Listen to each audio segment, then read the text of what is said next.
Vamos entonces a continuar con el señor Mirko, que ya está presto a entregarles a ustedes su intervención. Señor Mirko, bienvenido a este 11º Congreso Internacional Agropecuario. Espero que lo disfruten. Recuerden que se hará en idioma inglés. Adelante. Muchísimas gracias por esa segunda presentación. No entendí nada de la presentación, pero bueno, muchas gracias. De todas maneras, ya vimos esta tarde que nuestros cerebros están saturados de información.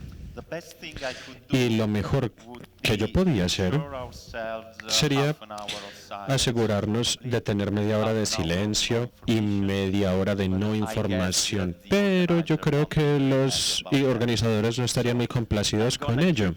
Así que les voy a dar más información todavía. Ojalá que no se aburran mucho.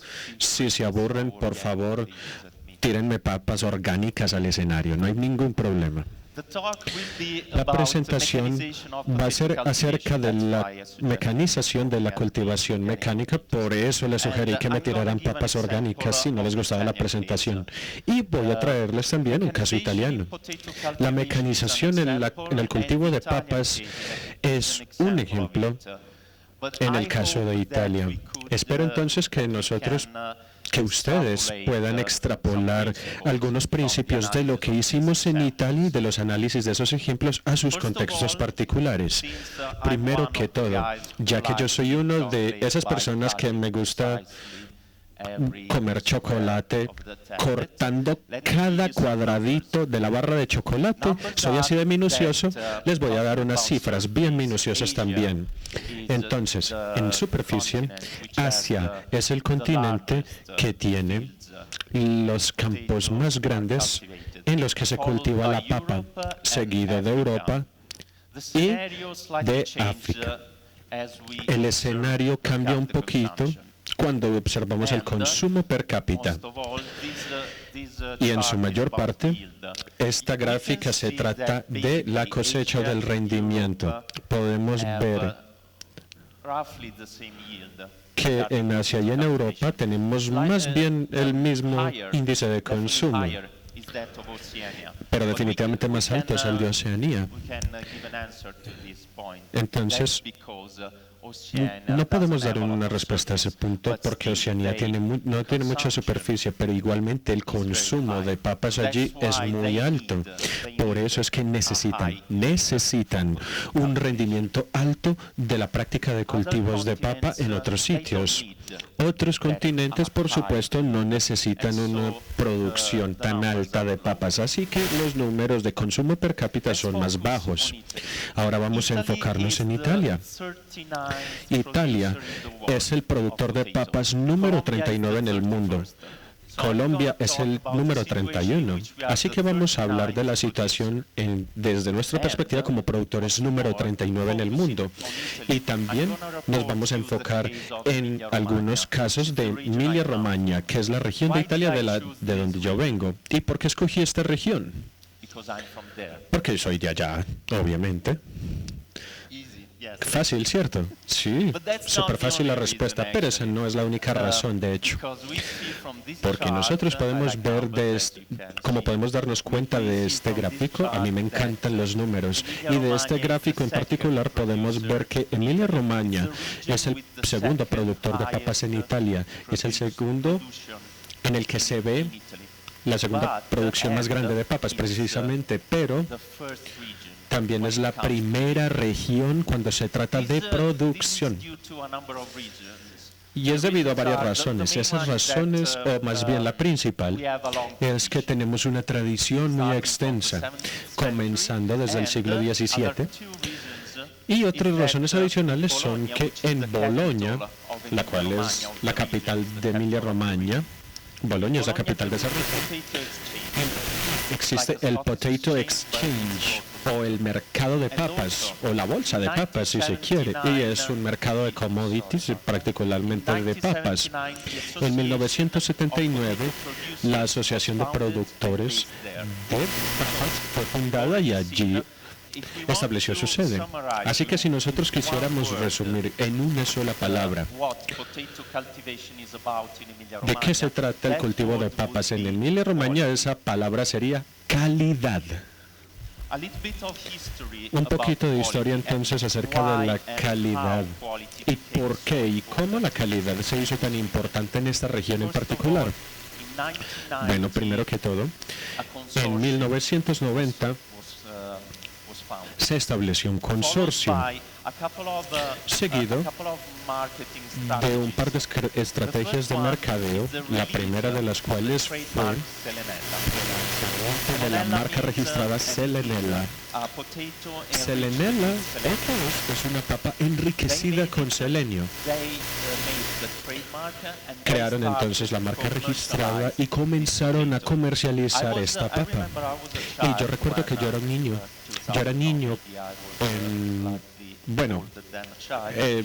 Era un poquito más mayor, no era exactamente un niño, cuando lanzaron al mercado Selenella. Y fue una revelación porque todas partes en la televisión había mucha publicidad de Selenella, de papas enriquecidas con selenio y todo esto. Parecía el futuro. Y lentamente pero seguramente,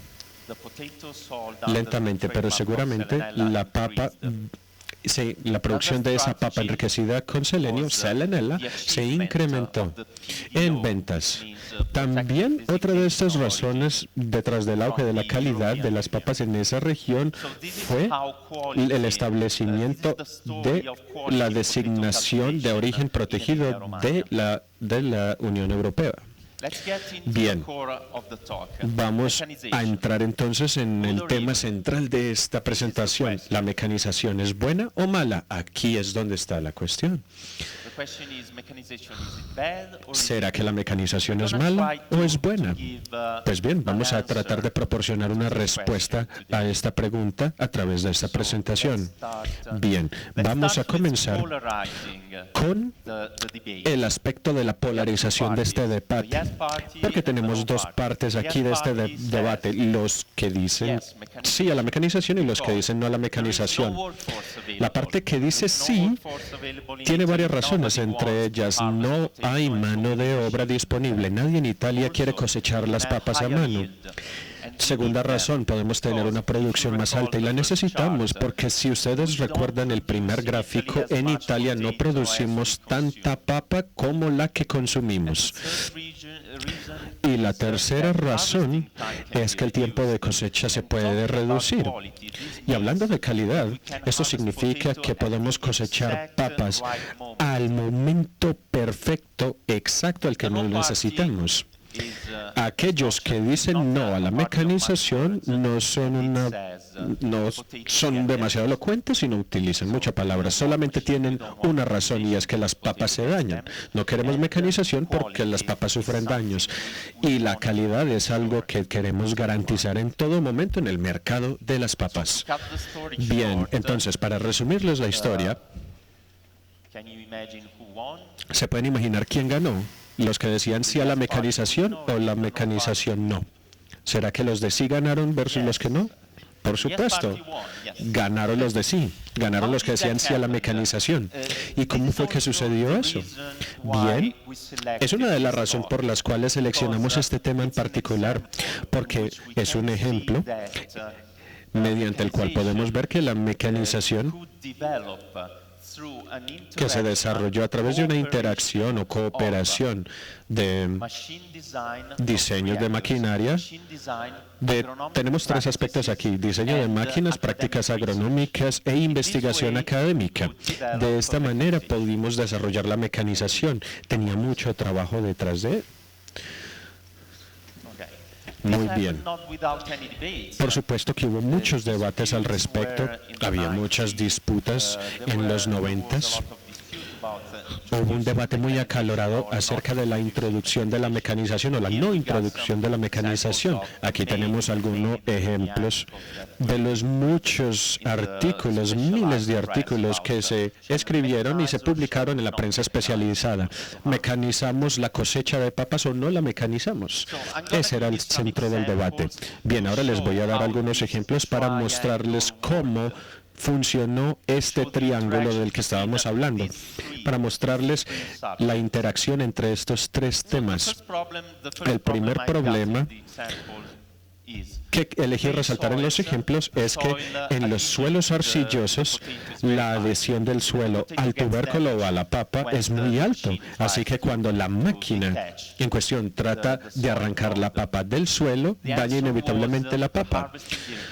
Pues la respuesta a este problema fue la irrigación pre-cosecha. Se introdujo una práctica agronómica específicamente porque las personas en las granjas querían pasar a la mecanización de la cosecha y del cultivo. Por eso se estableció esta práctica en particular. El segundo ejemplo es que la cosechadora causaba daño a las papas como tal.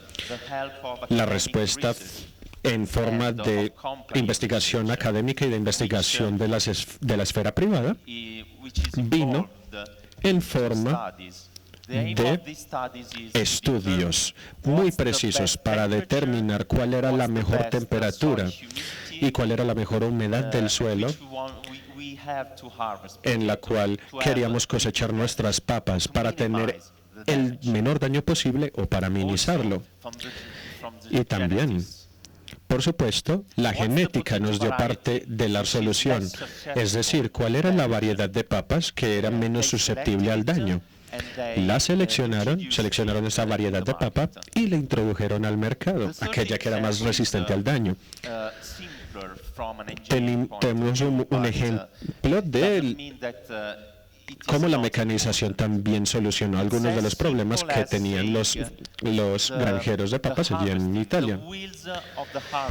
Y uno de esos problemas era que las llantas de la cosechadora eran demasiado anchas para poder pasar entre las filas de cultivos de papa, así que la cosechadora aplastaba las plantas. La solución fue incrementar el espaciamiento entre filas de 75 centímetros a 90 centímetros. Y sí, perderemos algo de productividad al hacer esto, pero la productividad va a mantener su alto nivel de calidad. Este es un ejemplo en el que la práctica agronómica tuvo que establecer la mecanización en ese sector, o tuvo que adaptarse a esa mecanización.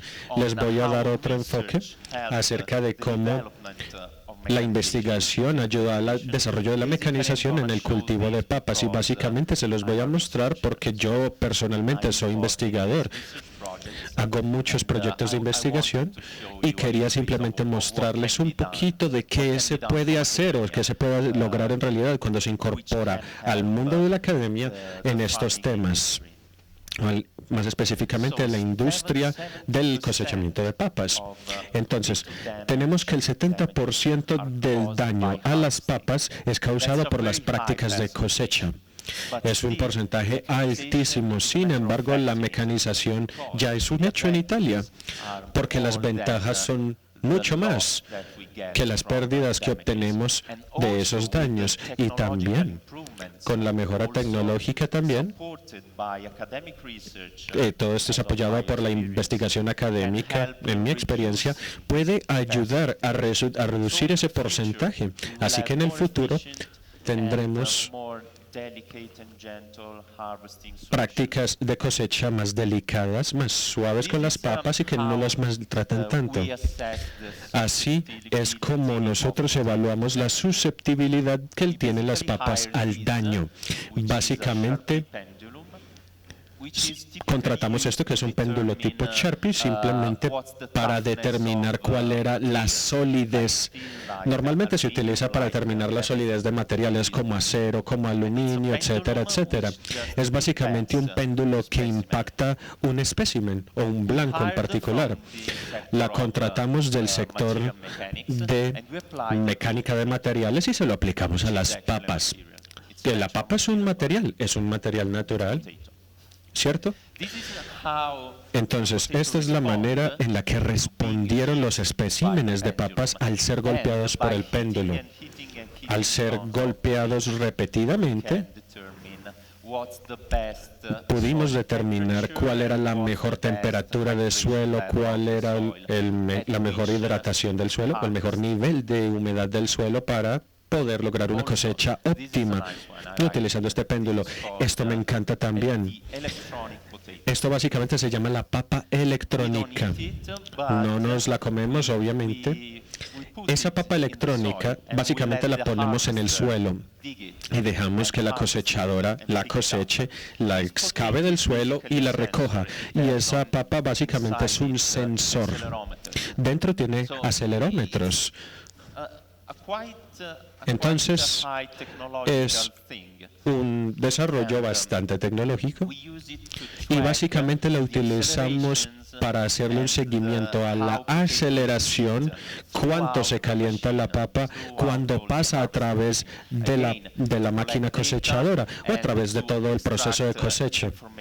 Todo con el fin de extraer información para poder determinar cuáles son las mejores condiciones en las que podemos cosechar para poder garantizar el menor daño posible a la papa. Ahora tenemos una siguiente pregunta. ¿Cuál es la mejor máquina de todas estas? La mecanización es un hecho. Partamos de eso. Al menos en Italia ya es un hecho. Entonces, ¿cuál es la mejor máquina? La respuesta es que no existe una maquinaria mejor. No existe tal cosa como la mejor máquina, porque la mejor máquina depende de muchos factores. El nivel de mecanización que queremos lograr y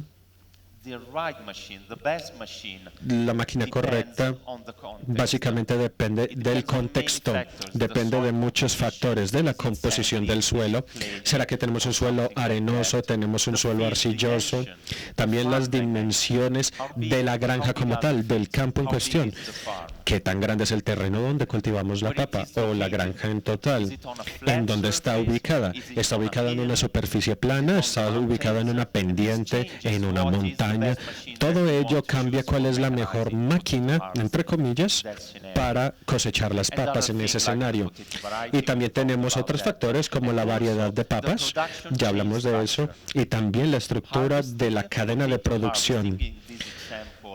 La cosecha de papas en este ejemplo que estamos discutiendo también es una cuestión de cómo se estructura la cadena de producción. Por ejemplo, ¿es esta cadena de producción lo suficientemente flexible como para incorporar una recolección suelta del material? ¿O será que tenemos una recolección en lotes? Eso tiene un impacto en la mecanización y en la elección de la máquina en cuestión. También tenemos la mano de obra. En Italia casi no tenemos mano de obra, es decir, personas que llevan a cabo el cosechamiento de manera manual. Por eso también, eso es una de las razones por las que introdujimos la mecanización. Y por supuesto el nivel de mecanización también se basa en cuánta mano de obra está disponible y también qué tan capacitada está esa mano de obra. Eso nos lleva entonces a la cuestión de la educación. También es un vínculo con la cuestión de la educación. Entonces, ¿qué tan capacitadas están estas personas que queremos emplear o esta mano de obra? ¿Cómo podemos también capacitar esa mano de obra para que nuestro personal pueda trabajar con las máquinas incluso, para que puedan solucionar los problemas que surjan cuando introduzcamos una máquina en nuestra granja? ¿Será que ellos tienen la capacitación para poder configurar esa máquina? Es decir, son factores muy diferentes. Ahora vamos a hablar un poquito más del caso de Italia. En Italia tenemos principalmente campos con mucha pendiente. No tenemos los campos en superficies planas que tienen en Holanda, en Alemania, en Bélgica. En Italia tenemos muchas montañas y también la composición del suelo es diferente. No es arenoso, es muy arcilloso. Y mucha arcilla en el suelo significa terrones grandes. Esto significa que es muy difícil determinar si tenemos un terrón de tierra cuando hacemos la recolección o tenemos una papa. Así que Mediante la elección de la mejor máquina o de la mecanización como tal en Italia, tenemos una solución posible para esta cuestión. Necesitamos una máquina que tenga un muy buen sistema de clasificado o de estrategia de clasificado para poder diferenciar entre un terrón y una papa. Eso es un poquito de historia acerca de cómo se introdujo de manera muy paulatina la mecanización en Italia. Después de la Segunda Guerra Mundial, se implementaron las primeras máquinas automáticas de recolección de papas allí. Y más o menos 10 años después, en los 60, las primeras máquinas combinadoras aparecieron y se importaron desde el extranjero. La primera máquina era la primera vez que podíamos recolectar y almacenar las papas mediante una máquina, todo de una vez, y luego 10 años después, las primeras empresas italianas comenzaron a manufacturar máquinas cosechadoras y combinadoras para el proceso de cosecha de la papa. Bien, ahora voy a pasar a un aspecto un poquito más técnico y les voy a mostrar cuál es la gama de máquinas que tenemos tan amplia. Tenemos una gran variedad de máquinas.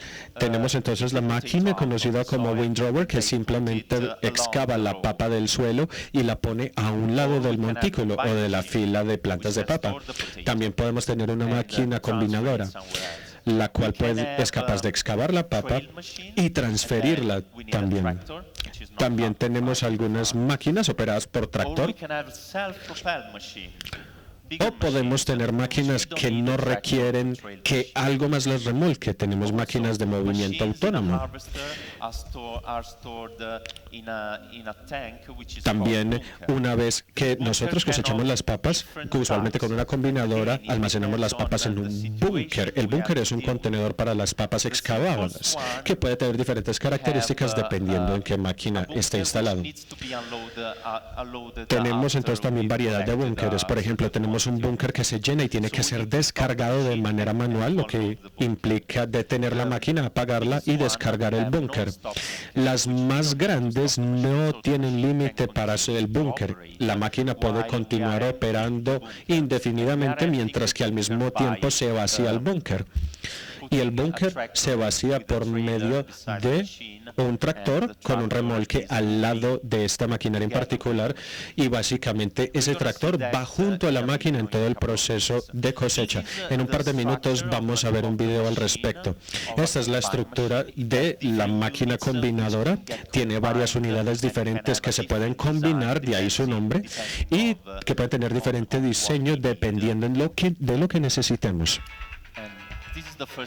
Entonces este es el primer video, es el video de una cosechadora remolcada. Bueno, ¿podemos reproducir por favor el primer video solamente? Por favor. El otro, por favor. Este. Ese es, muchas gracias.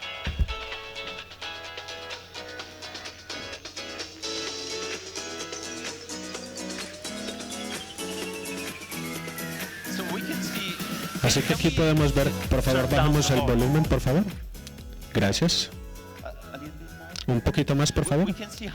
Aquí podemos ver cómo funciona la máquina. Miren, hay personas en la parte superior de la máquina.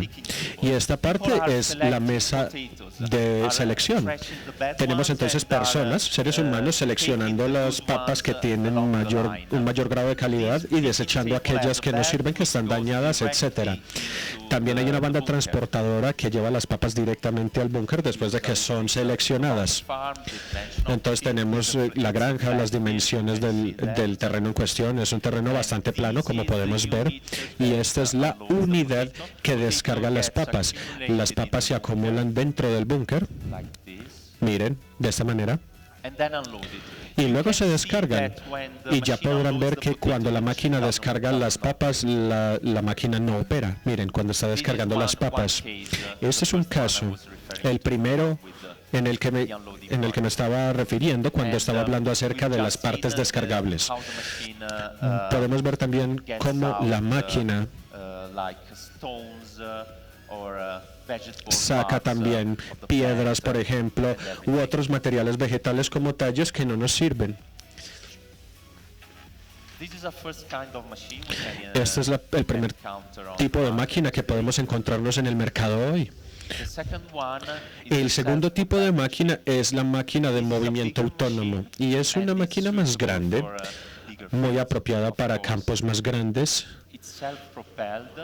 Tiene movimiento autónomo y básicamente este video nos muestra un detalle de lo que es el búnker que no necesita descargarse. Ya vimos que en el video anterior el búnker tiene que descargarse mientras que la máquina continúa operando. La máquina necesita detenerse. Pues estas máquinas, este segundo tipo de máquinas, tienen muchos dispositivos para impedir el daño de la máquina y para que no se tenga que detener cuando sea hora de descargar el búnker de las papas. Estas máquinas también clasifican muy bien las papas y filtran las piedras y otro material vegetal o material no deseado. Muy bien, esta es la parte de descarga. Miren que el tractor viene aquí paralelo a la máquina y ahora comienza la descarga. La descarga continúa mientras que la máquina continúa operando. Esto nos da una producción que no se detiene, básicamente. Es el segundo ejemplo. Y ahora, en el extremo opuesto de esta cuestión, el siguiente video que me encanta, por cierto, debo admitirlo, tenemos este video. Miren, es una granja muy pequeña, muy italiana. Tienen agricultores muy italianos con un tractor muy italiano. Dos personas, solamente dos personas. Uno que está manejando el tractor y la otra persona que está en una posición muy segura, entre comillas. Me imagino yo que el ingeniero estaría muy, pero muy feliz sabiendo que tiene una persona sentada encima de esa máquina que es peligrosa. Y aquí podemos ver la operación de esta máquina. Simplemente cosecha las papas. Es una máquina súper pequeña comparada con las primeras máquinas que vimos. Sin embargo, puede ser conveniente, ya dependiendo del tipo de suelo, dependiendo de las dimensiones de la granja en cuestión, dependiendo de la mano de obra disponible también. Y por supuesto puede ser muy divertido. Escuchen esta persona que le está gritando al conductor del tractor que hay que detenerse porque ocurrió una situación. Y el segundo grito que escuchamos es para que el conductor del tractor vuelva a encender el tractor y que siga. Para ellos es conveniente. Así que ellos preferirían estar utilizando esta máquina en particular en vez de esas máquinas de movimiento autónomo tan grandes que vimos en los videos anteriores.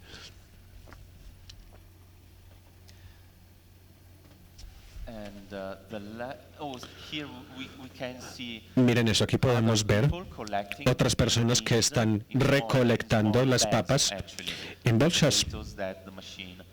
Estas son las papas que la máquina simplemente está alineando al lado de las filas de plantación. Bien, el cuarto video es un manufacturador italiano. Todas las máquinas cosechadoras se parecen mucho en términos generales. Y por supuesto, la diferencia es la solución técnica en cuestión. Eso determina qué máquina es mejor que otra para un contexto en particular, o qué empresa es mejor que otra en un contexto en particular. Pero miren, estos son ejemplos comunes para muchas granjas. De nuevo, hay personas que están trabajando en la mesa de selección, 4 personas en este caso, y básicamente es lo mismo que ya vimos en los videos anteriores. Entonces, para concluir, a través de estos ejemplos, espero que ustedes hayan podido ver el hecho de que, además de la mecanización, de que la mecanización ya está aquí para quedarse en el cultivo de papas en Italia al menos, la mecanización también puede ser desarrollada a través de la operación colaborativa de el diseño de máquina, la investigación académica y las prácticas agroindustriales o agronómicas. 3 factores muy claves que entran a jugar allí. Segunda conclusión, las máquinas tienen diseños que varían mucho de una a otra. ¿Y cuál es la mejor? Depende, no hay una única respuesta. Todo depende de cuál es la necesidad de la granja en cuestión, cuál es el tamaño del terreno, cuál es la composición del suelo en ese terreno, etcétera, y muchos factores más. También la configuración de la máquina en cuestión es fundamental porque la idea es reducir los daños. Y la configuración de la máquina es importante porque dependiendo de la temperatura en el momento de la cosecha, dependiendo de la temporada del año, qué tan lluviosa es, y ese tipo de cosas, dependiendo de todas esas variables, necesitamos configurar la máquina de manera que podamos evitar daño a las papas o a la producción. Bien, este es el final entonces de mi presentación. Espero que no los haya aburrido mucho. Muchísimas gracias por su atención.